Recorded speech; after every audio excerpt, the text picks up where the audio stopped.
अस्सलाम वालेकुम स्टूडेंट्स, क्या हाल है आपके। मेरा नाम है अबरार चौहान। आज हम first year chemistry chapter number 6 के अंदर लिमिटेशंस ऑफ लेविस मॉडल, जिसमें हमने आयनिक कोवलेंट और कोऑर्डिनेट कोवलेंट बॉन्ड की डिस्क्रिप्शन पढ़ी थी और वेस्पर थ्योरी के पोस्टुलेट्स को डिस्कस करने जा रहे हैं। वेस्पर थ्योरी के पोस्टुलेट्स लॉन्ग क्वेश्चन के तौर पर बोर्ड में अपीयर होते हैं और ये एक ऐसी थ्योरी है जो ज्योमेट्री को बड़ा बेहतरीन एक्सप्लेन करती है। तो चलते हैं हम अपने लेक्चर की तरफ। स्टूडेंट्स, आज हम पढ़ने जा रहे हैं लिमिटेशंस ऑफ लेविस मॉडल और उन लिमिटेशंस की वजह से जो हमारी प्रॉब्लम्स अपीयर हो रही हैं उनको सॉल्व करने के लिए कौन कौन सी थ्योरीज हमारे पास मौजूद हैं जो स्ट्रक्चर ऑफ मॉलिक्यूल्स को एक्सप्लेन कर सकती हैं। इसके अलावा जो हमारा आज का टॉपिक है उसमें valence shell, electron pair, repulsion theory यानी कि वेस्पर थ्योरी, ये इसके पोस्टुलेट भी डिस्कस करेंगे। तो सबसे पहले हम चलते हैं कि हमारे पास लेविस मॉडल की लिमिटेशंस क्या हैं। क्या लेविस मॉडल 100% हमारी रिक्वायरमेंट को पूरा करता है?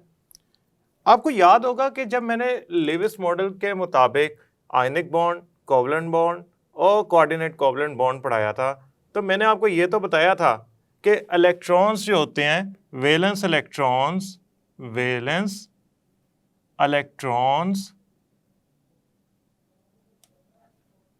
कैन फॉर्म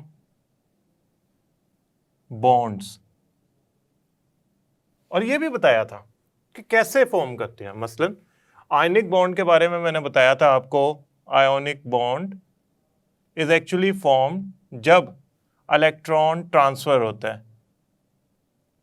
अच्छा, आपको मैंने कोवलेंट बॉन्ड का भी बताया था कि कोवलेंट बॉन्ड इज फॉर्म्ड जब इलेक्ट्रॉन्स जो होते हैं वो म्यूचुअली शेयर होते हैं, वो शेयरिंग में आ जाते हैं। Now student, there is a big question, geometry वो कहाँ है? आप कहेंगे सर ज्योमेट्री का इतनी क्या इंपॉर्टेंस है? असल में ज्योमेट्री किसी मॉलिक्यूल की वजह बन सकती है केमिकल रिएक्शन के स्लो डाउन होने का या ना होने का। इसको हम कहते हैं स्टेरिक हिंड्रेंस। फॉर एग्जाम्पल, हमारे पास लेविस मॉडल के तहत हमने कोवलेंट आयनिक कोऑर्डिनेट कोवलेंट बॉन्ड डिस्कस कर लिया और मैं कार्बन डाइऑक्साइड या कोई और मॉलिक्यूल ले लें, से CH4 मीथेन, CH4, इसका स्ट्रक्चर बना देता हूं ऐसे, C hydrogen hydrogen hydrogen hydrogen, और फिर मैं बना देता हूं इसका स्ट्रक्चर ऐसे।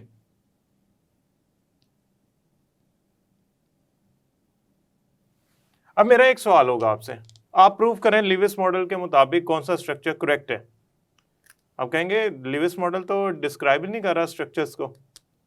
अगर मैं ये स्ट्रक्चर ओके कंसीडर कर लूं तो जो repulsion between these bond pairs हैं, ये बॉन्ड पेयर्स के दरमियान जो रिपल्शन है वो तो बहुत ज्यादा होंगी और मॉलिक्यूल की स्टेबिलिटी तो दांव पे लग जाएगी, क्योंकि रिपल्शंस ग्रो कर रही हैं, ज्यादा हो गई हैं और हमारा मॉलिक्यूल तो अनस्टेबल होना शुरू हो जाएगा। क्योंकि जब से ही रिपल्शन ज़्यादा होंगी तो हमारे मॉलिक्यूल का बनना फोर्स ऑफ अट्रैक्शन की वजह से था, रिपल्शन मिनिमम थी। When molecule is formed it become stable और फिर हम उसकी रिपल्शन इंक्रीज करते जा रहे हैं। So we need to know कि आखिर क्या वजह है कि दुनिया में इतने सारे मॉलिक्यूल डिफरेंट स्ट्रक्चर्स बना रहे हैं। फॉर एग्जाम्पल, मैं कहता हूँ ये स्ट्रक्चर गलत है, ये सही है, क्यों सही है इसके बारे में भी आप कोई सॉलिड रीजन नहीं दे सकते अगर आप लेविस मॉडल को स्टडी करें। हाँ, आप ये जरूर कह सकते हैं this is covalent bond, this is covalent bond, this is covalent bond, this is covalent bond, so they are 1 2 3 4 covalent bonds and the nature of this covalent bond is actually non polar. How do we determine कि ये angle कितने हैं between this and this, यानी कि इस area का angle कितना है, ये कैसे पता लगेगा? बॉन्ड एंगल बताएं, कोई जवाब नहीं है ना। बॉन्ड एंगल पता लग रहे हैं ना बॉन्ड ज्योमेट्री पता लग रही है। अगर हमें ये चीजें नहीं पता लगेंगी तो आप खुद सोचें कि हम कैसे एक्सप्लेन करेंगे कि रिएक्टिविटी, फिजिकल प्रॉपर्टीज चेंज क्यों हुई हैं। एक बात अपने जहन में रखिएगा कि ज्योमेट्री आपकी अफेक्ट करती है फिजिकल और केमिकल प्रॉपर्टीज को। तो अगर आपको ज्योमेट्री नहीं पता लगेगी तो आप हरगिज फिजिकल और केमिकल प्रॉपर्टीज का जो इफेक्ट है वो बता ही नहीं सकते। फॉर एग्जांपल मुझे शील्डिंग इफेक्ट का नहीं पता। शील्डिंग इफेक्ट आपको याद होगा, मैंने पढ़ाया था कि शील्डिंग इफेक्ट की वजह से जो न्यूक्लियर फोर्स है वो वैलेंस शेल तक पहुंचते पहुंचते कम हो जाती है, डिक्रीज कर जाती है due to inner shells, inner electron, intervening electron, जो इनर शेल में इलेक्ट्रॉन्स होते हैं। अगर आपको पता ही नहीं शील्डिंग इफेक्ट क्या है और मैं कही जाऊं कि इसकी वजह से न्यूक्लियर फोर्स डिक्रीज हो जाती है, तो आप कभी भी उसको फर्दर एक्सप्लेन नहीं कर पाएंगे। अब क्या किया जाए इन दैट सिनेरियो, क्या किया जाए? हमें नई थ्योरीज चाहिए जो क्या कर सकें, जो ज्योमेट्री ऑफ मॉलिक्यूल्स को एक्सप्लेन कर सकें, वेरी वेल डिफाइंड एक्सप्लेनेशन दे सकें कि ये मॉलिक्यूल इस स्ट्रक्चर का टेट्राहेड्रल क्यों है, ये मॉलिक्यूल ट्राइगोनल क्यों है, ये मॉलिक्यूल पिरामिडल ट्राइगोनल क्यों है। इस सारी चीज़ों को एक्सप्लेन करें। दूसरी बात, ज्योमेट्री में बॉन्ड पेयर, लोन पेयर दोनों का रोल एक दूसरे के मुकाबले में इस तरह होता है कि ये अरेंज होते हैं around a central atom to form a geometry. Lone pair से कोऑर्डिनेट कोवलेंट बॉन्ड तो बनता है लीविस मॉडल के मुताबिक, ज्योमेट्री में क्या रोल है? Now we need to understand that Lewis model was limited, इसकी लिमिटेशंस हैं। ऐसा नहीं है कि लीविस मॉडल जो है वो अनलिमिटेड आपको एक्सप्लेनेशन दे देगा आपके इर्द गिर्द मॉलिक्यूल्स की। लिहाजा ये it does not explain geometry. अगर it does not explain geometry और फर्दर डिटेल्स, तो आप इसको कंप्लीट थ्योरी नहीं कहेंगे, आप ऐसे कहेंगे लिमिटेड थ्योरी। इसकी लिमिटेशन, ये रुक जाती है किसी जगह पे आके। तो इन चीज़ों को फिर क्या करें, किस चीज़ को इस्तेमाल करें कि हमारी जो है ज्योमेट्रीज, हमारे जो मॉलिक्यूल्स की polarities, bond angles, edges, shapes explain हो जाए। उसके लिए हमारे पास कुछ थ्योरीज हैं। And what are those theories? वो हमारे पास जो नॉन ट्रांजिशन एलिमेंट्स के लिए थ्योरीज हैं वो कौन सी हैं? पहली थ्योरी जो है हमारे पास है VSEPR theory, valence shell electron pair repulsion theory.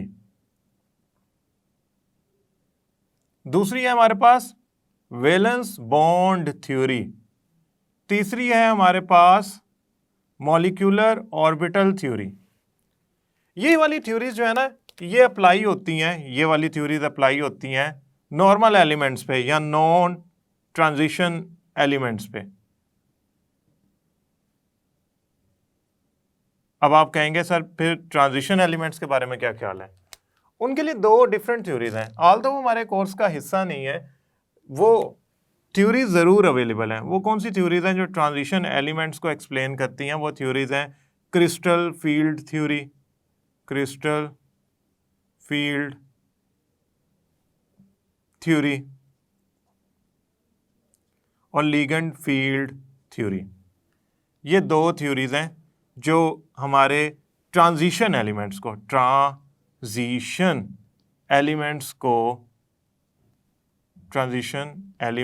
Explain करती हैं। अब हमारा जो कंसर्न है ना वो ये तीन थ्योरीज के साथ है। We are actually not concern with these theories. ये थ्योरीज हमें एक्सप्लेन करेंगी बॉन्ड की फॉर्मेशन के साथ साथ उसकी ज्योमेट्री तक के प्रोसेस को, कि ज्योमेट्री ऐसी क्यों बन रही है, एंगल कम क्यों हो गया है, ज़्यादा क्यों हो गया है, क्या वजह है कि ये इस नेचर का जो बॉन्ड बना है आपका, वो बिटवीन टू न्यूक्लियाई जो बॉन्ड बना है वो इस तरह का एंगल बना रहा है दूसरे बॉन्ड के साथ। ये सारी रीजंस जो हैं ये हम इस थ्योरीज के अंदर प्रॉपरली डिस्कस करेंगे। जो हमारी सबसे पहले थ्योरी है ना वो है वेस्पर थ्योरी। ये पढ़ने में तो पढ़ी जाएगी वेस्पर थ्योरी। उसकी रीज़न ये है कि इसके स्पेलिंग ऐसे हैं, लेकिन हमने इसे याद करने के लिए, बार बार बोलने के लिए हम इसे वेस्पर थ्योरी बोलते हैं। ये वेस्पर थ्योरी क्यों कहलाती है? देखें, वेस्पर में जो वी है ना, V it stand for valence, S जो है ना, एस ये stand for shell, E stand for electrons, P stand for pair, R stand for repulsion. Now R stand for repulsion. ये एक ऐसी थ्योरी होगी जो कि क्या करेगी, वैलेंस शेल में इलेक्ट्रॉन्स पेयर्स के दरमियान रिपल्शन को देखते हुए, बताते हुए आपको ज्योमेट्री एक्सप्लेन करने में मदद देगी। यानी कि ये एक ऐसी थ्योरी है जो वैलेंस शेल में मौजूद इलेक्ट्रॉन पेयर्स उनको यूज करेगी ज्योमेट्री को एक्सप्लेन करने के लिए। क्वेश्चन ये होना चाहिए आपका, वैलेंस शेल में जो इलेक्ट्रॉन पेयर्स हैं वो कौन से हैं। देखें, बड़ी सादी सी बात है, हम जरा इसको पहले डिस्कस कर लें फिर हम दूसरी तरफ जाएंगे। पहला, फर्स्ट, दो तरह के पेयर्स होते हैं जो मैंने आपको लास्ट टाइम भी लेक्चर में पढ़ाए थे, बॉन्ड पेयर और लोन पेयर। ये हमने पढ़ा था कोऑर्डिनेट या डेटिव कोवलेंट बॉन्ड के अंदर। बॉन्ड पेयर वो पेयर होता है जो दो एटम्स ने शेयर किए होते हैं इलेक्ट्रॉन्स और बॉन्ड बनाया होता है। फॉर एग्जांपल, अमोनिया का अगर मैं स्ट्रक्चर बनाऊं तो नाइट्रोजन के वैलेंस शेल में 5 इलेक्ट्रॉन्स होते हैं और उन 5 में से 3 वो हाइड्रोजन से शेयर कर लेता है। इन दैट केस उसके 8 इलेक्ट्रॉन लगता है उसको पूरे हो गए हैं due to sharing with hydrogen. तो वो ये जो दो इलेक्ट्रॉन पेयर हैं ये वाले, इनको वो नहीं छेड़ता। ये जो पेयर उसने बॉन्ड के लिए बना दिए ये कहलाएंगे बॉन्ड पेयर, बॉन्डेड पेयर या शेयर्ड पेयर। आप इसे शेयर्ड पेयर कह लें, नो इशू।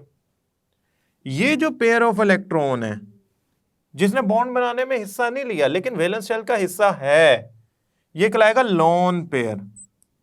अगर आप इलेक्ट्रॉनिक कॉन्फ़िगरेशन में देखना चाहें इसको तो ये कुछ इस तरह की इलेक्ट्रॉनिक कॉन्फ़िगरेशन होती है नाइट्रोजन की, 1s2, ठीक है, 7 होता है ना, तो 2s2 4 हो गए, 2p3।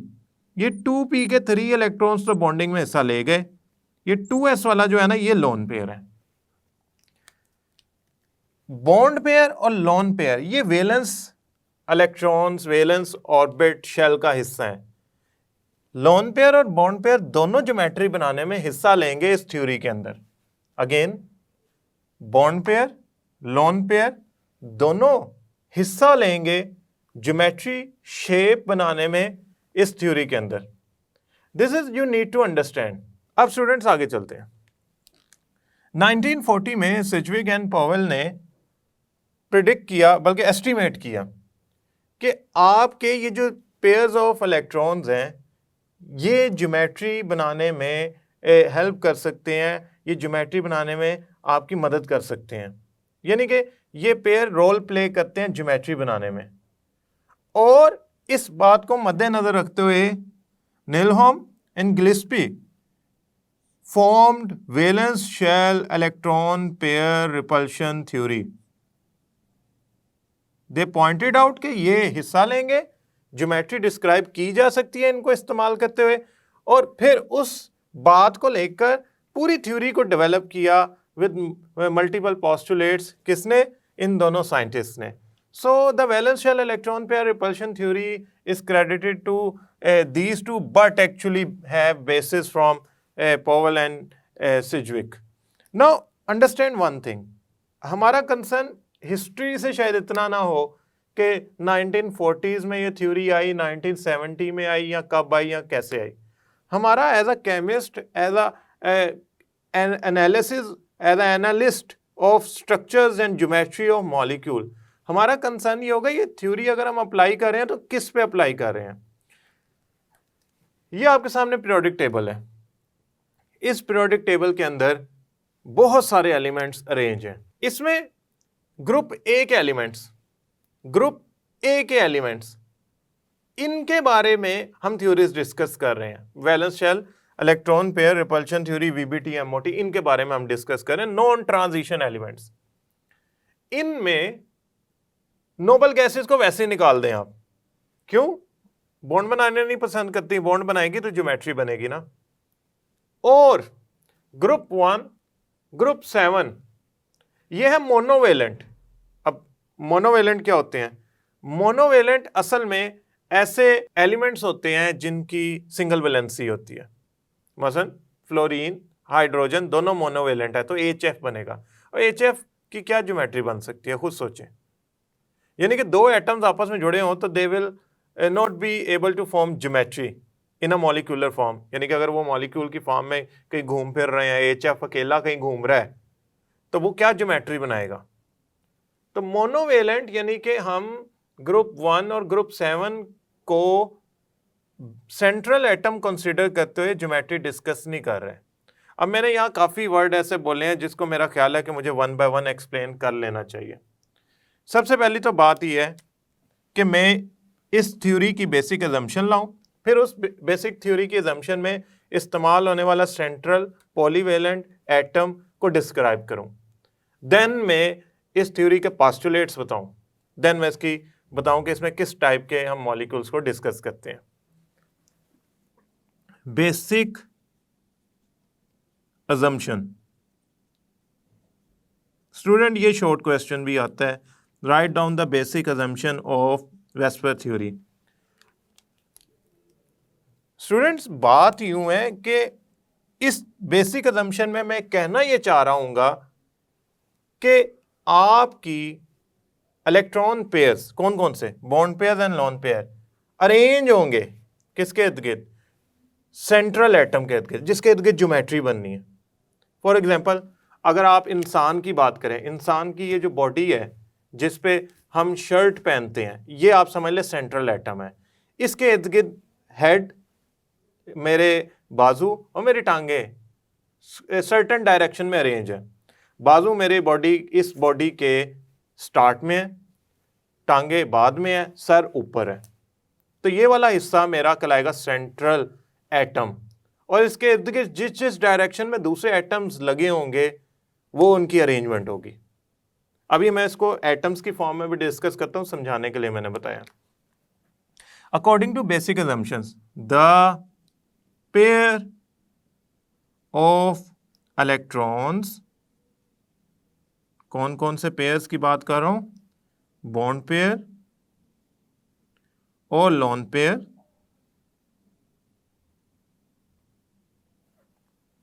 are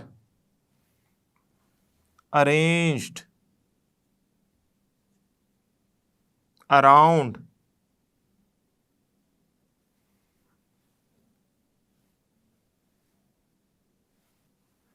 central atom। Central atom कौन सा है? जिसके इर्द गिर्द ज्योमेट्री बननी है। इन सच वे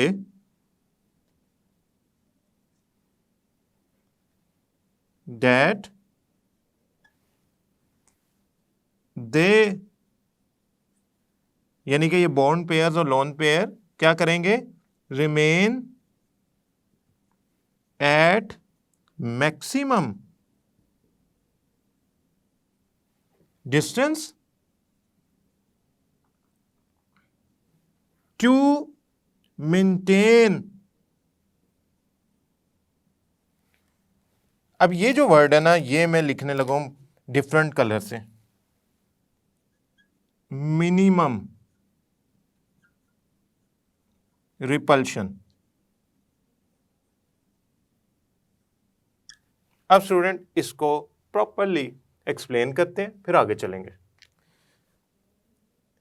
वैलेंस शेल के अंदर मौजूद इलेक्ट्रॉन्स के पेयर, मैं इनर शेल के इलेक्ट्रॉन्स की नहीं बात कर रहा।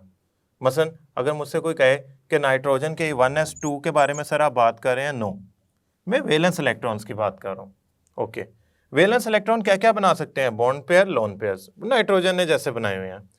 ये अरेंज होंगे, तरतीब लगेगी इनकी, किसके इर्द गिर्द? सेंट्रल एटम के इर्द गिर्द। कैसे? इस तरीके से कि उनका आपस में फासला मैक्सिमम हो। उनका आपस में फासला क्या हो स्टूडेंट्स? मैक्सिमम हो। अच्छा ठीक है, मैक्सिमम हो गया। फायदा क्या होगा? ताकि उनकी रिपल्शन मिनिमम रहे। देखिए, मॉलिक्यूल बना फोर्सेस और अट्रैक्शन के डोमिनेट करने से। मैंने उनकी ज्योमेट्री ऐसी बनाई कि उनकी रिपल्शन मैक्सिमम हो गई। अब आपका ख्याल है कि वो स्टेबल रहेंगे, लो एनर्जी स्टेट में रहेंगे? सवाल ही नहीं पैदा होता। वो अपनी ज्योमेट्री इस तरह अरेंज करते हैं कि उनके बॉन्ड पेयर्स और लोन पेयर्स में जो रिपल्शन है वो मिनिमम रहे। वो अपनी ज्योमेट्री इस तरह अरेंज करते हैं कि उनके लोन पेयर और बॉन्ड पेयर एक दूसरे से मैक्सिमम फासले पे रहें और उनकी इस मैक्सिमम फासले में रहने की वजह से जो रिपल्शन है वो मिनिमम हो। Understand this concept very well. मैं इसको ना डायग्राम से समझाने लगा हूं, आप इसको जरूर समझे और इसको जरा गौर से समझे।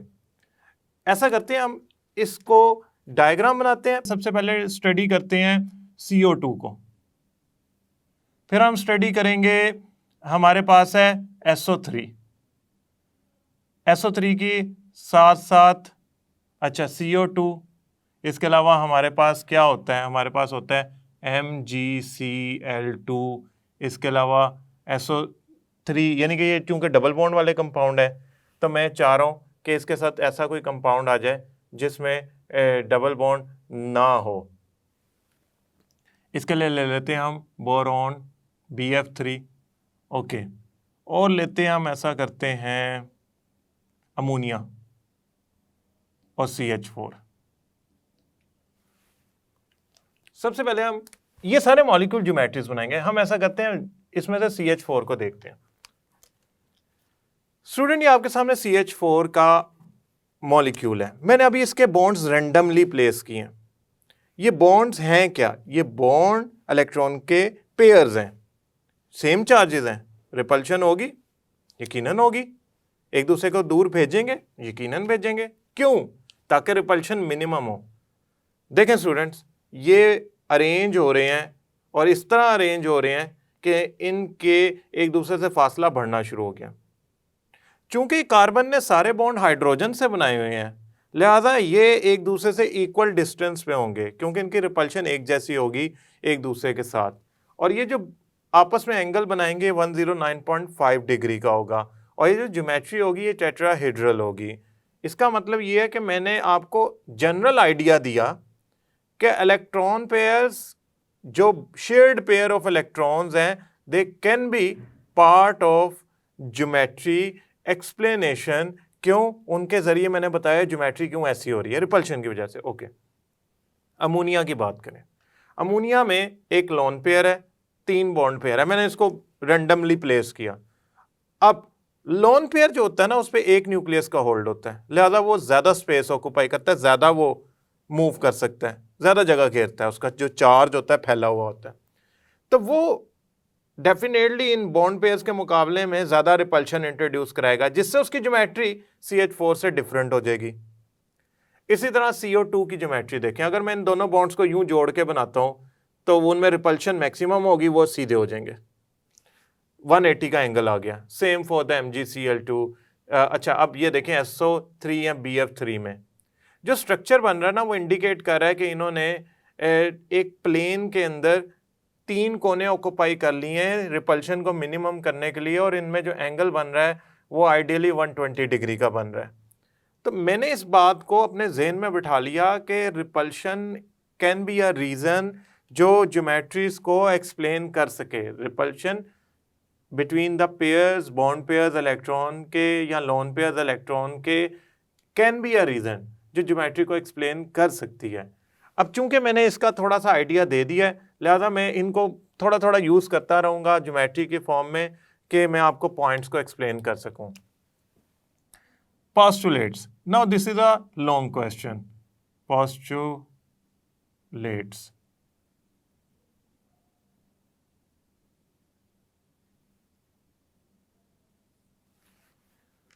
स्टूडेंट, पहला postulate, इलेक्ट्रॉन पेयर्स कौन से? Bond pair and lone pair.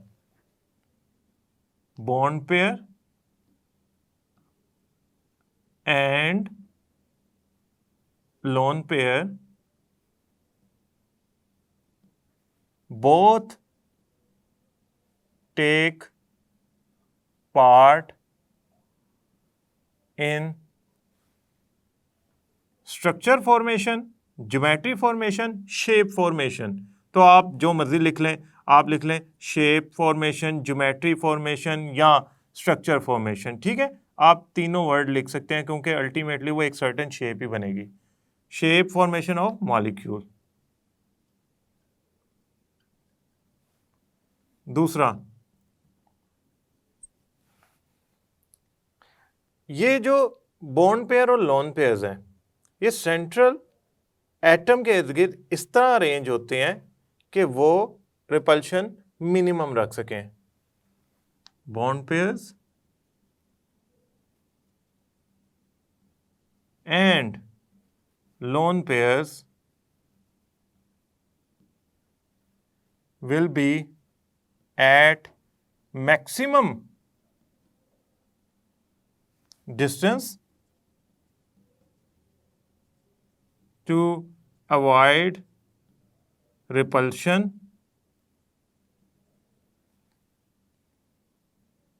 अच्छा, अब ये बॉन्ड पेयर और लोन पेयर्स जो हैं वो मैक्सिमम डिस्टेंस पे होंगे ताकि वो रिपल्शन अवॉइड करें। कब? जब ये अरेंज होंगे, when they are arranged, when they arrange around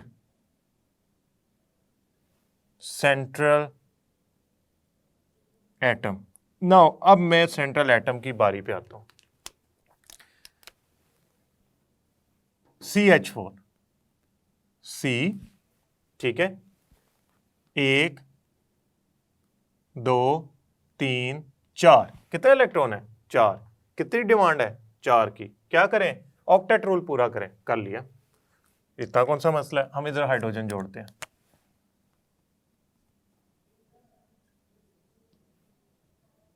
अब आप मुझे ये बताएं, ये पॉलीवेलेंट है मोनोवेलेंट है? आप कहेंगे सर पॉलीवेलेंट का मतलब होगा पॉली मैनी वेलेंट वैलेंसी, यानी कि एक से ज्यादा वैलेंसी वाला। So this carbon is actually polyvalent। क्यों? इसकी वैलेंसी 1 से ग्रेटर है। इसका मतलब ये हो गया कि जो पॉलीवेलेंट वाला एटम है वो एक से ज्यादा बॉन्ड बना सकता है। इसके ही इर्द गिर्द ज्योमेट्री बन रही है, तो ये क्या कहलाएगा? Central atom. तो पॉलीवेलेंट एटम जिसके इर्द गिर्द ज्योमेट्री बन रही होती है, it is called central atom. ये भाई सेंट्रल एटम है। Again understand, central atom is a polyvalent atom जिसकी वैलेंसी मल्टीपल होती है, जो क्या करता है? जो बॉन्ड बनाता है और एक उसके इर्द गिर्द लोन पेयर और बॉन्ड पेयर ज्योमेट्री बनाते हैं। अब आप कहेंगे sir is there only carbon? No, in magnesium chloride, magnesium forms 2 bond with chlorine at 180 degree and this magnesium is polyvalent because it has 2 valency।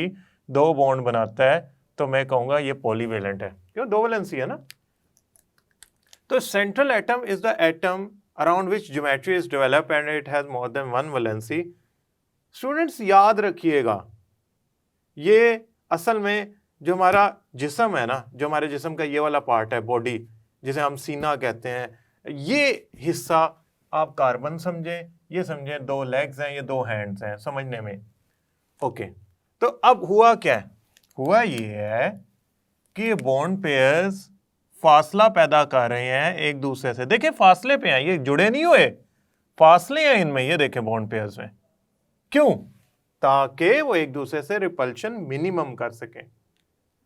अब एंगल क्या है? ये बात की बात है, टाइप पे जाएंगे। 109.5 डिग्री होता है। क्यों? पढ़ते हैं, बाद में पढ़ते हैं स्टूडेंट्स। अब हम चलते हैं थर्ड पॉइंट की तरफ। This is important point. इसको अंडरस्टैंड करना है आपने। Lone pairs occupy more space than bond pairs.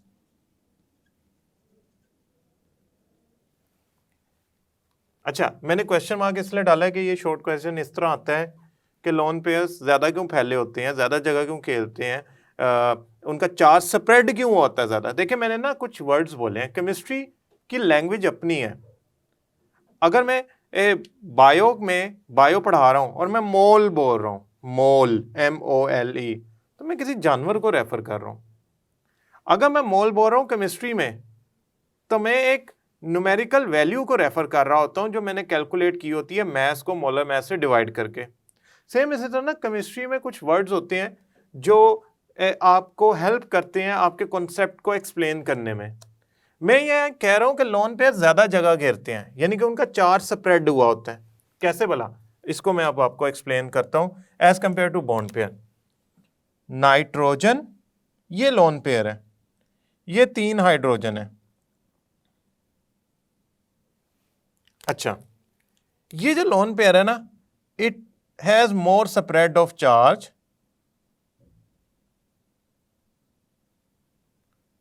As compare to bond pair. अब आप कहेंगे कि ऐसी कौन सी साइंस है जिसकी वजह से बॉन्ड पेयर हम बता सकें कि वो कम स्पेस ऑक्यूपाई करता है और जो लोन पेयर है वो ज्यादा स्पेस ऑक्यूपाई कर रहा है? This is the question. हालांकि ये एक स्टेटमेंट है, लेकिन मैंने आपको क्वेश्चन के तौर पे लिखी है। असल में ना लोन पेयर जो है ना, वो एक एटम से, एक न्यूक्लियस से अटैच है, एक न्यूक्लियस का होल्ड है उस पर, ठीक है। जो बॉन्ड पेयर है वो 2 एटम्स या 2 न्यूक्लियस के दरमियान है। 2 न्यूक्लियस अगर उसे पकड़ के रखेंगे ना, तो उसके लिए हिलना जुलना, जगह घेरना मुश्किल हो जाएगा। इस पे एक न्यूक्लियस का होल्ड है, लिहाजा इसका फैलाव ज्यादा है as compare to the bond pair. आप यूं समझे, एक बहुत शरारती बच्चा है, उसको उसके वालिद साहब ने एक हाथ से पकड़ा हुआ है, तो वो कभी इधर भाग रहा है, कभी इधर भाग रहा है, वो ज्यादा जगह कवर कर रहा है, ठीक है। अब उसी शरारती बच्चे को दूसरी तरफ से उसकी वालदा ने पकड़ लिया।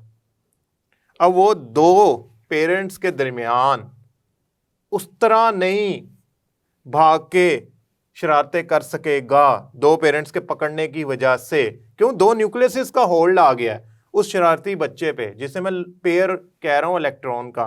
वो इलेक्ट्रॉन का पेयर अब उस तरह नहीं चल सकेगा, जगह घेर सकेगा, स्प्रेड हो सकेगा जैसे कि पहले हो रहा था, एक जब उसे न्यूक्लियस होल्ड कर रहा था। सो मैं इसकी वजह लिखूंगा, lone pairs occupy more space or has a bigger charge spread या more charge spread, फैला हुआ, चार्ज का फैला हुआ, ड्यू टू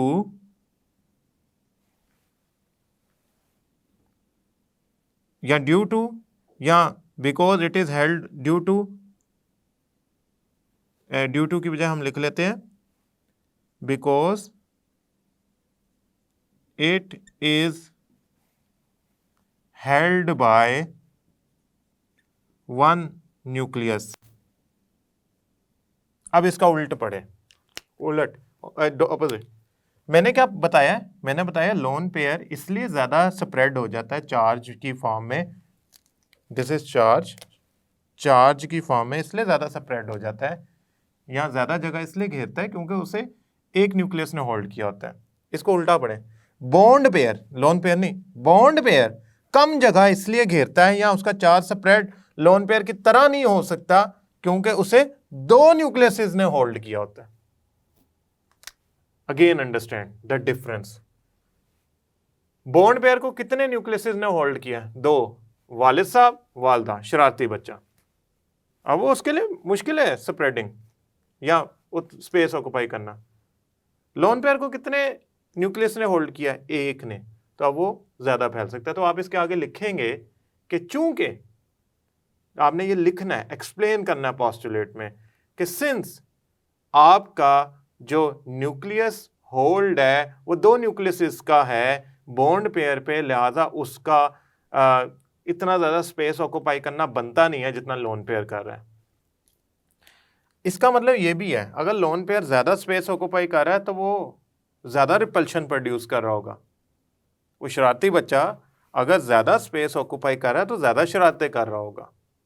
इसका मतलब ये लिखते हैं हम कि लोन पेयर, मैं इसे लोन पेयर को L.P से लिख रहा हूं आसानी के लिए, लोन पेयर ज्यादा रिपल्शन देता है, बॉन्ड पेयर कम रिपल्शन देता है। Again understand student, you need to understand this concept.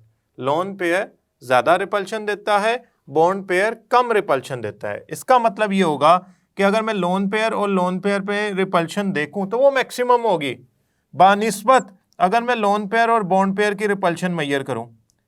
Maximum repel करने वाले एक दूसरे को मैक्सिमम रिपेल करेंगे, मैक्सिमम रिपेल करने वाला लेस रिपेल करने वाला एक दूसरे को as compare to this lesser repel करेंगे, और बॉन्ड पेयर बेचारे एक दूसरे को मिनिमम रिपेल करेंगे। ये जो लाइन है ना, ये इंडिकेट्स इनके दरमियान रिपल्शन को, ये कहलाती हैं वैंडर वाल repulsions. This is actually wander वाल, ये कहलाती हैं वैंडर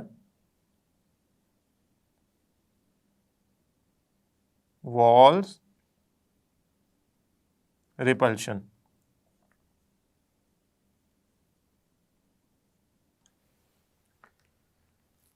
लास्ट पॉइंट देखें, पहली बात तो यह है कि क्या एटम सिंगल कोवलेंट बॉन्ड बना सकते हैं, डबल बना सकते हैं, ट्रिपल? आप कहेंगे तीनों। वह कार्बन सिंगल बॉन्ड भी बना सकता है, डबल बॉन्ड भी बना सकता है, ट्रिपल बॉन्ड भी बना सकता है।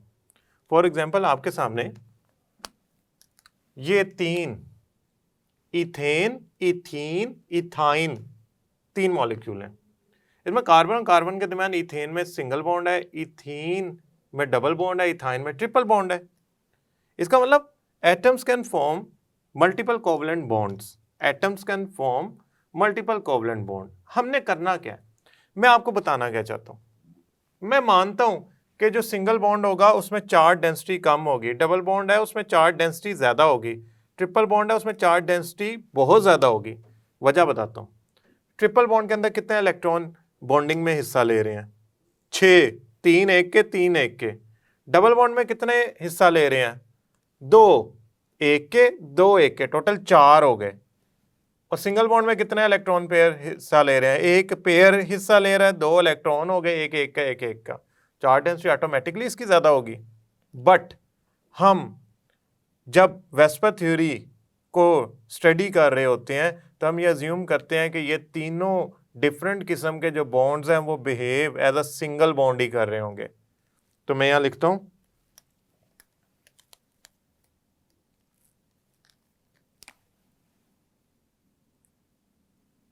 मल्टीपल कोवलेंट बॉन्ड, यानी कि मैं बात कर रहा हूं डबल और ट्रिपल बॉन्ड की, डबल और ट्रिपल बॉन्ड।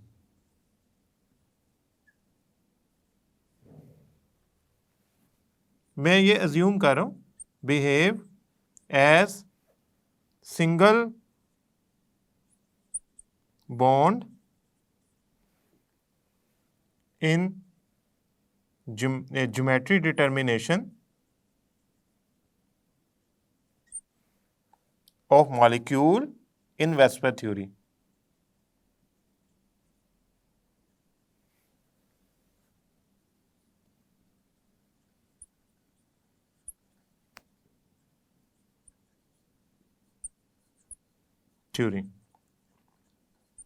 पहले मैंने क्या कहा, इसका फर्स्ट पॉइंट का हिस्सा क्या है, मैं यहाँ कॉमा लगा रहा हूं क्योंकि वो मैंने आपको वर्बली समझाया था। मैंने क्या कहा, सिंगल डबल ट्रिपल बॉन्ड होते हैं, मान लेता हूं मैं, कोवलेंट बॉन्ड होते हैं मल्टीपल, चार्ज डेंसिटी का फर्क होता है, ये भी मैं मानने के लिए तैयार हूं। चार्ज डेंसिटी ट्रिपल बॉन्ड की ज्यादा होगी as compare to single bond, double bond की भी ज्यादा होगी as compare to single bond. But when we are talking about the geometry, we are actually thinking कि ये सारे behave as a single bond कर रहे होंगे इन डिटर्मिनिंग द ज्योमेट्री और शेप ऑफ दैट मॉलिक्यूल।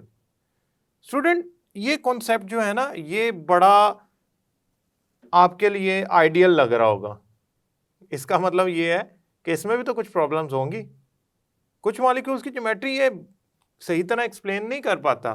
मसलन हाउ इट इज पॉसिबल कि double bond जो है वो ज्योमेट्री में ऐसा ही बिहेव करे जैसा सिंगल कर रहा है, इसके बावजूद कि उसमें 4 इलेक्ट्रॉन है, रिपल्शन ज्यादा होगी। जब रिपल्शन ज्यादा होगी तो आपका ख्याल है कि वो ज्योमेट्री में वैसा ही बिहेव करेगा। लेकिन चूंकि हमारे पास अभी वेस्पर थ्योरी चल रही है, लिहाजा हमने इसकी खामियां नहीं गिनवानी, हमने इसकी बेहतर बातें गिनवानी है। अब स्टूडेंट्स, लास्ट बात, पोस्टुलेट्स लॉन्ग क्वेश्चन है, लास्ट बात जो मैं आपसे करना चाह रहा हूं, वेस्पर थ्योरी के अंदर हम जो ज्योमेट्री स्टडी करेंगे वो तीन टाइप्स की हैं। पहली AB2, यानी कि ए सेंट्रल एटम है, उसने 2 बॉन्ड बनाए हुए हैं बी के साथ। AB3, ए सेंट्रल एटम है, उसने 3 बॉन्ड पेयर्स या 2 बॉन्ड पेयर, 1 लोन पेयर बनाया हुआ है। AB4, ए सेंट्रल एटम है, उसके 4 बॉन्ड पेयर हो सकते हैं, 3 बॉन्ड पेयर, 1 लोन पेयर हो सकता है, 2 बॉन्ड पेयर, 2 लोन पेयर्स हो सकते हैं। वाटर का मॉलिक्यूल, बेहतरीन। तो हम इस सारी बातों को डिस्कस करेंगे नेक्स्ट लेक्चर के अंदर। Students, limitation of Lewis model के अंदर आपने पढ़ा कि लीविस मॉडल एक सिंप्लीफाइड एक्सप्लेनेशन है बॉन्ड फॉर्मेशन से रिलेटेड। वो ज्योमेट्री को तो एक्सप्लेन ही नहीं कर रहा। फिर हमने वेस्पर थ्योरी के जरिए मुख्तलिफ ज्योमेट्रीज को एक्सप्लेन करने के लिए कुछ पास्टुलेट पढ़े। अब हम नेक्स्ट लेक्चर में इस पास्टुलेट्स को यूज करते हुए डिफरेंट ज्योमेट्रीज को 1 बाय 1 डिस्कस करेंगे। तो नेक्स्ट लेक्चर तक के लिए अल्लाह हाफिज।